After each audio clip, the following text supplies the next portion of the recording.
استاپ میکنم. خاصه که سیواز که هست در اینجا کنترل شیفت اس است نیم، چون در حالت ریکارد میکنیم کنترل شیفت اس خود ریکارد استاپ کنیم. این سیو میکنیم در روی استاپ با این نام اف ولی فرمت PNG. اینجا فرمت PNG میگیریم. فرمت PNG این سیو. خب این حال اینجا میگیم فقط فرمت از را چند میکنم با PNG. PNG سیوش میکنیم سفر های بار رد باشیم. دیدیم؟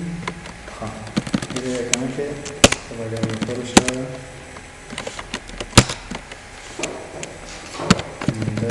در میگیریم اونجا اکشان کنیم دایره کنیم میره اگزیستی مطلب شده یه جور میکنیم چون سایز دست عکس برامون معلوم است که داخل اونجا بگراند آبی است. بگراند آبی است. اگر ما بگراند داشتیم کنیم اونجا بسر از لایت بلوی رو تبدیل میکنم به گرین. میبینید بگراند گرین شد. باردر اونجا آمدن مثلا تصویرت باید بگراند نداشته باشه. ترانسپرنت باشه. هدفش فهمیدید؟ اگر لایت هم درست اضافه کنید بهتر میشه. لایت گرین. میبینید باردر اونجا هست. دیگه سایز را اینا تو تغییرات آوردن میرسه میشه. یعنی را 20 مثلا به 13 برسان. 12 برسان. خب یک چیز مقبول جور میشه منتها بدل بخور است. یک قدر هم از سرسرکایی ازش تیر نشه. سیز؟ این از موضوع باردر ایمیج که فقط URL ولی این را اضافه میکنیم در سیز وبکی چون در کروم است و بعد از اون اینی که از اما خود سایز تصویر دان که به حیث باردر قرار میگیره سایز از را تعیین میکنیم. اگر قدر کم دادیم یعنی زیاد بدیم به این مورد که سایز تصویر خرد میشه. اگر کم دادیم به این مورد که سایز تصویر اگر یک دادیم و خود سایز واقعی تصویر میاره به حیث باردر قرار میده و به شکل اگر قیمت شما حالا که دستی دادیم یعنی سایز تصویر خرد شده میره تا اینکه مطابق به همین چوکاتی که شما داریم قرار میگیره. ورم دیگه به این مورد در 4 اطلاق میکنیم. باردر ایمیج بود، باردر جنس و باکس شده سوال نیست. خب این از این است. بعد از این موضوع بک‌گراند است CSS3 بک‌گراند. در بک‌گراند ما بک‌گراند سایز اضافه شده برای CSS ورژن 3 و اوریجین اضافه شده. بک‌گراند سایز که است میتونیم سایز تصویری که در بک‌گراند بادی قرار میگیره یا در بک‌گراند یک دیف قرار میگیره میتونیم سایزش ما تعیین کنیم. صحیح؟ این در CSS ورژن 2 نبود. اگر ما یک تصویر داشته باشیم فرض کنید اینجا یک تصویر است. خب این دیگه چیزا میشه که کنیم.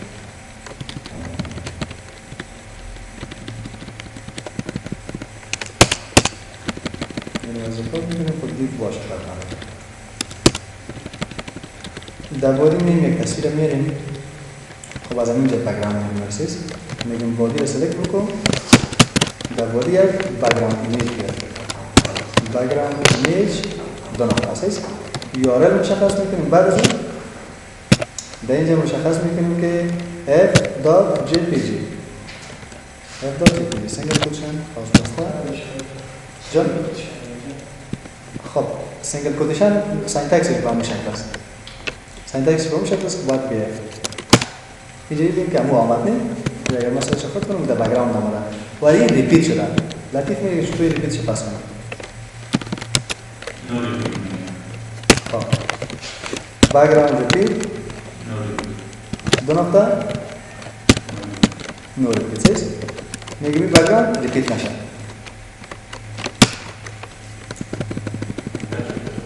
چرا؟ اینجا چی آره ما کنیم؟ آره ریپیت نمیشه ولی سایز تصویر میخوایم مکم کنیم. این خود در بک‌گراند قرار گرفته. از بک‌گراند در CSS ورژن 2 نمیتونید مصاحبه خود کلام کنید. صحیح؟ خب میخوایم پوزیشن رو چنج کنیم. از چی استفاده میکنیم؟ بک‌گراند پوزیشن دو نقطه مثلا سنتر. این سنتر قرار گرفت. سایز را اگر خود کنیم از CSS ورژن 2 کدام پراپرتی براش نداریم. در CSS ورژن 3 میتونیم که از بک‌گراند سایز براش استفاده کنیم. این پراپرتی که براش معرفی شده بک‌گراند سایز است. صحیح؟ بک‌گراند سایز و یک مقدار یا قیمت براش مشخص میکنیم. خب از این طریق میتونیم عکس خود سایز تصویر هم کلام مساوی سایز بک‌گراند سایز 2 نقطه چقدر مثلا 500 پیکسل به اندازه 500 سایز دیگه میگیم کلام مساوی سایز خب سایز تصویر کلام رو 500 خردش کنیم اگر ما مثلا 1024 بگیریم یک چیز کمتر خواهد نه دیگه بیخی خب یک چیز دیگه دیگه قیمت اگه بگیریم بیخی دیگه کلام شد یه دیگه چیز نگیریم این از بک‌گراند سایز است که سایز تصویری که در بک‌گراند قرار گرفته میتونید شما او را چیز کنید سایز برش تعیین کنید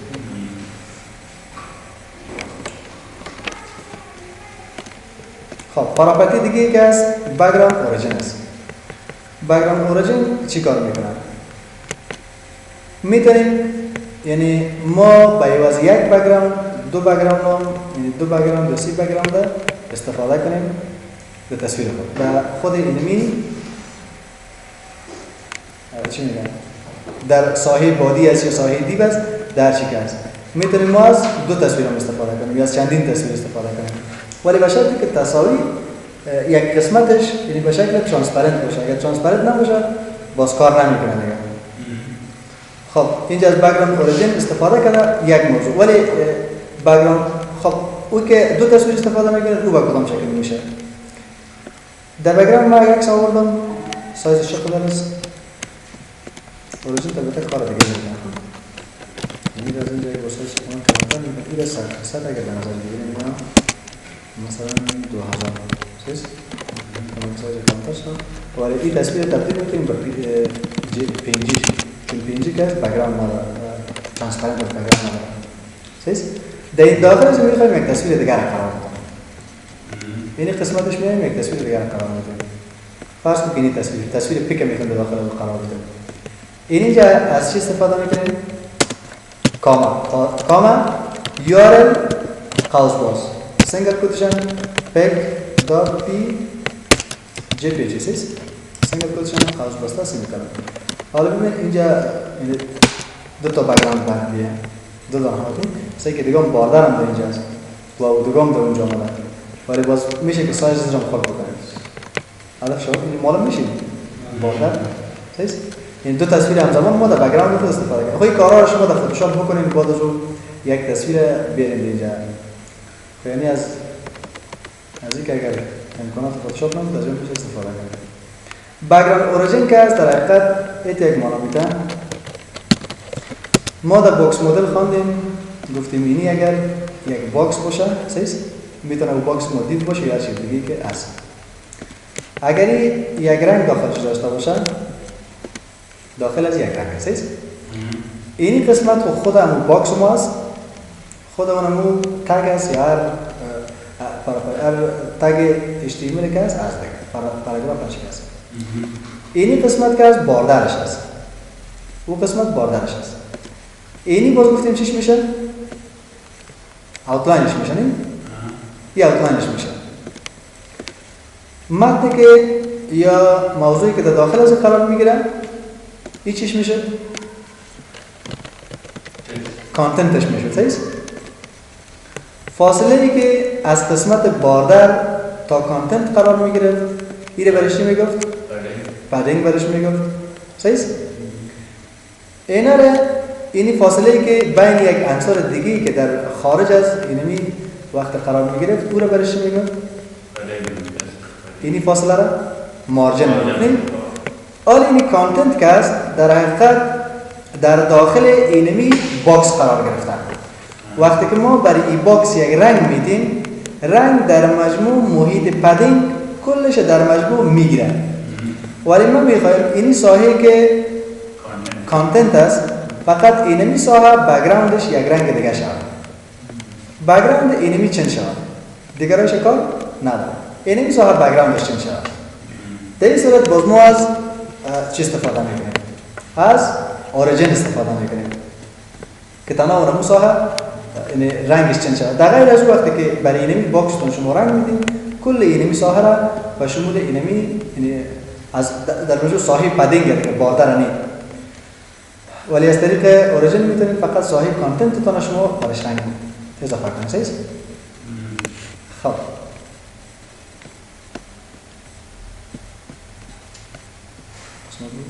background origin. اینجا اگر مثال شوید ببینیم کلیک کن. صحیح.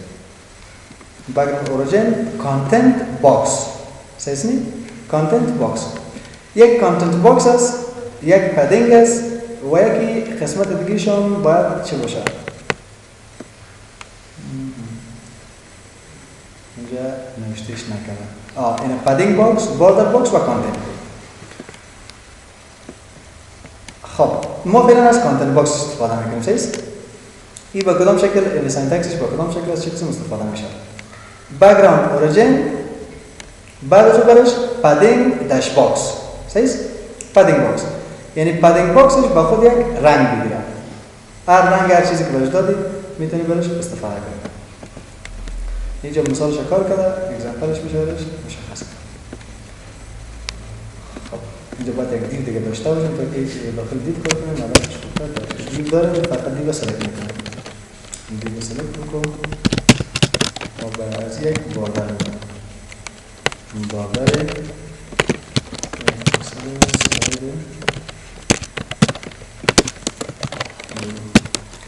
و برای از این به داخل از دیو کانتنت هم نشتن میکنیم. صحیح؟ یک چیز نشتن میکنیم سانتکس. خب فعلا دیو نشان داده میشه. نشان داده شده. تو ویدیو هید نداره. ویدیو هید هم برش مشخص میکنیم که مرزش مشخص شده. ویدیوش 2.300 پیکسل و هایدش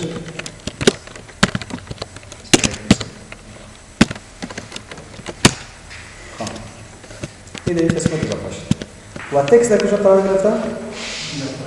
تکست در خارج از قرار گرفته. چون در خارج قرار گرفته باید داخل دیو قرار بگیریم. چون که ما خارج از دیو نوشته کردیم.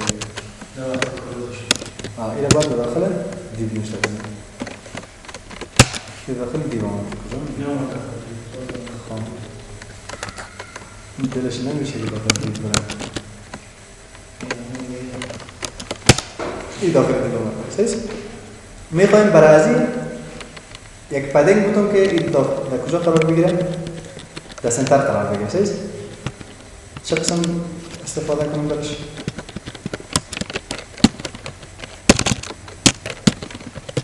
پدینگ مثلا 50 پیکسل. 50 پیکسل اضافه کردیم. 50 از این میتونه کم کنیم. صحیح؟ اینجا میشه 250 و ایره میشه 250. ایره میگم دیگه چرا کم میکنیم. تا یک پدینگ وقتی داری برش از چهارتا پر کلام میکنیم. این باید ای 100 کم شد بخیر. اینا اگر برای این دید ما یک بک‌گراند کنم. صحیح؟ بک‌گراند کلر اگر برای کنم بک‌گراند کلر مثلا لایت بلو. این بک‌گراند کلر را خواهد بیارم. اینی که کانتنت ما هست. اینی صاحب پدینگ است. این بک‌گراند کلر که ما برش دادم، این بک‌گراند کلر کجا گرفت؟ کل صاحب پدینگ گرفت. صحیح؟ من میگم کل صاحب پدینگ اینه با خود نگیره، فقط قسمت کانتنت با خود بگیره. پس اینجا برای چی میگم؟ میگم بک‌گراند اوریجین. صحیح؟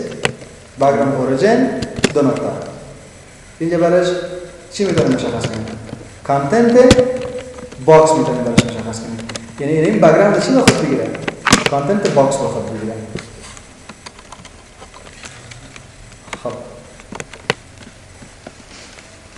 می‌بینیم که بک‌گراند اوریجین کانتنت باکس. کانتنت باکس. می‌بینیم که مشکل ازش چیست. خب این از قسمت موضوع کانتنتش که هدف است که اونمو باکسی که از کانتنتی که داخل از باکس است اونمو کانتنت فقط یک بک‌گراند با خود بگیره. حالا در بک‌گراند از اون این تصویر میاد. میشه که در بک‌گراند از ما یک رنگ برش بکنیم. تو تفاوت نداره بین این شکل کار میشه. این کارش رو کارمز میکنم و بس فردا ان شاء الله میبینیم مشکلش چیست.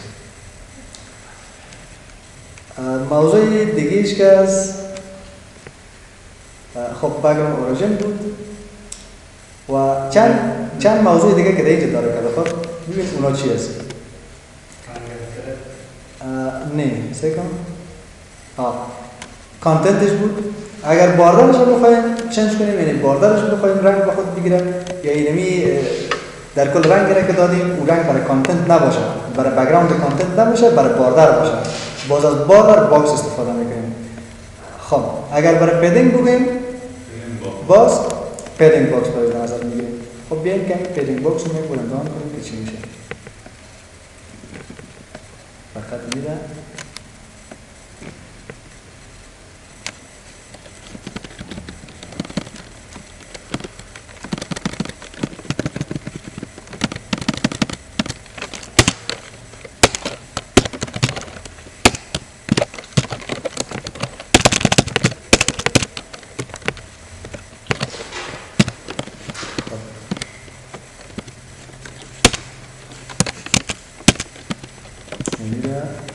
میگیریم برش پدینگ باکس.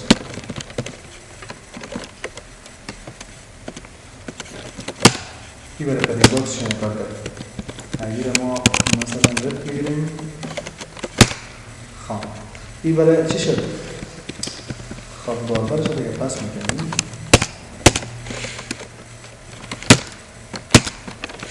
پدینگ باکس این اگر ما اینی شرط بسازیم ایرد میشه. خب این باید برای چند کار کنم؟ برای کانتنتشون باید کار کنم. کانتنت خواهی خود صاف هست دیگه برای کانتنت.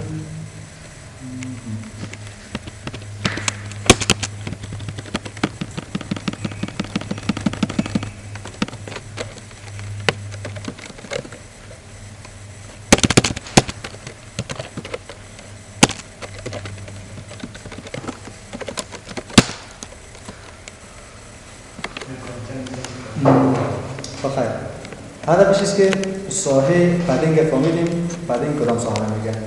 ساحه پدینگ اینی ساحه رو میگه. ساحه کانتنت فقط بک‌گراند و تکست میگه و باردر که میشه باز خود لاین چهار اطراف رو میگه که رنگش تغییر میکنه. چرا؟ نه مشکل نداره.